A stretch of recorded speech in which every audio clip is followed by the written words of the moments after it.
So picture this. It's late at night. The room's quiet, the lights are low, and you're just sitting there totally alone with your headphones on.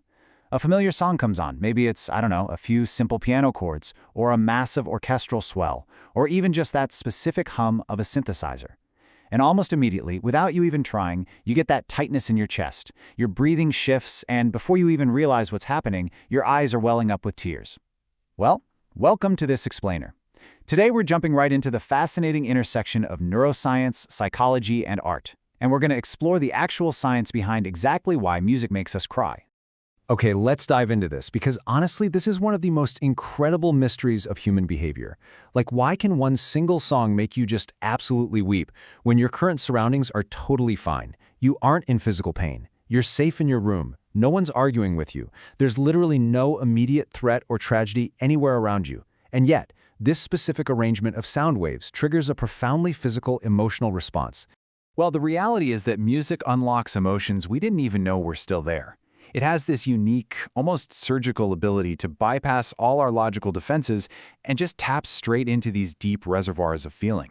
And the reason this matters so much, why you should absolutely care about this, is because understanding how music affects us, it's really about understanding the architecture of our own minds. When we finally figure out why a melody makes us cry, we're basically mapping the pathways of our own humanity. So how does this actually happen? Section 1. The language of emotion, beyond spoken words.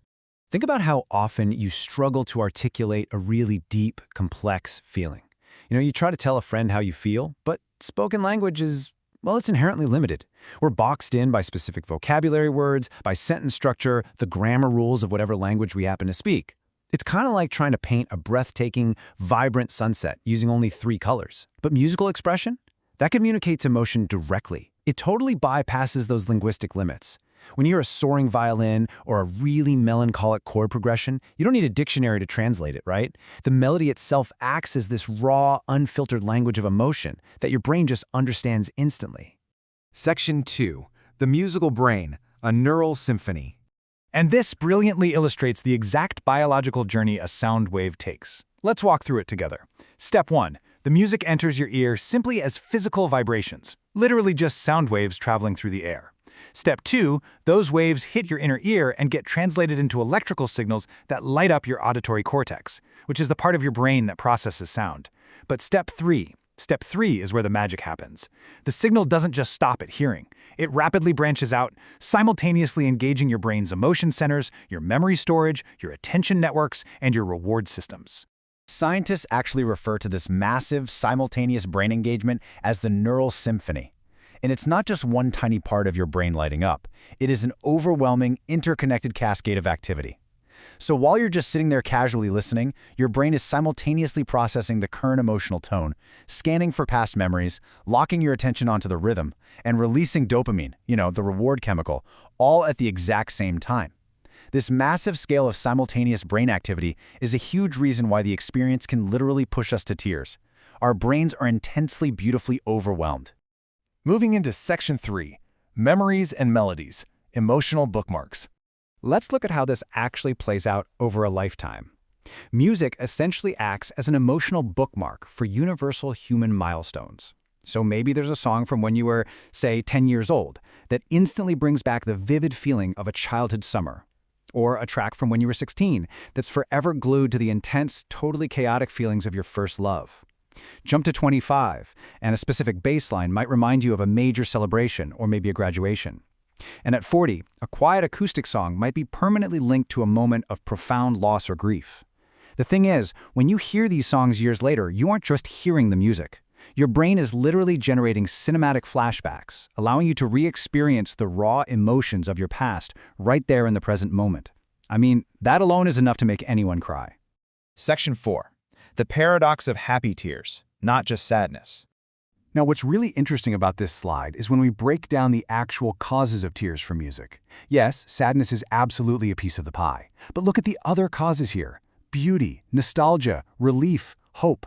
Sometimes a piece of music is just so exquisitely beautiful, so perfectly structured, that it completely overloads our senses, resulting in tears of pure awe.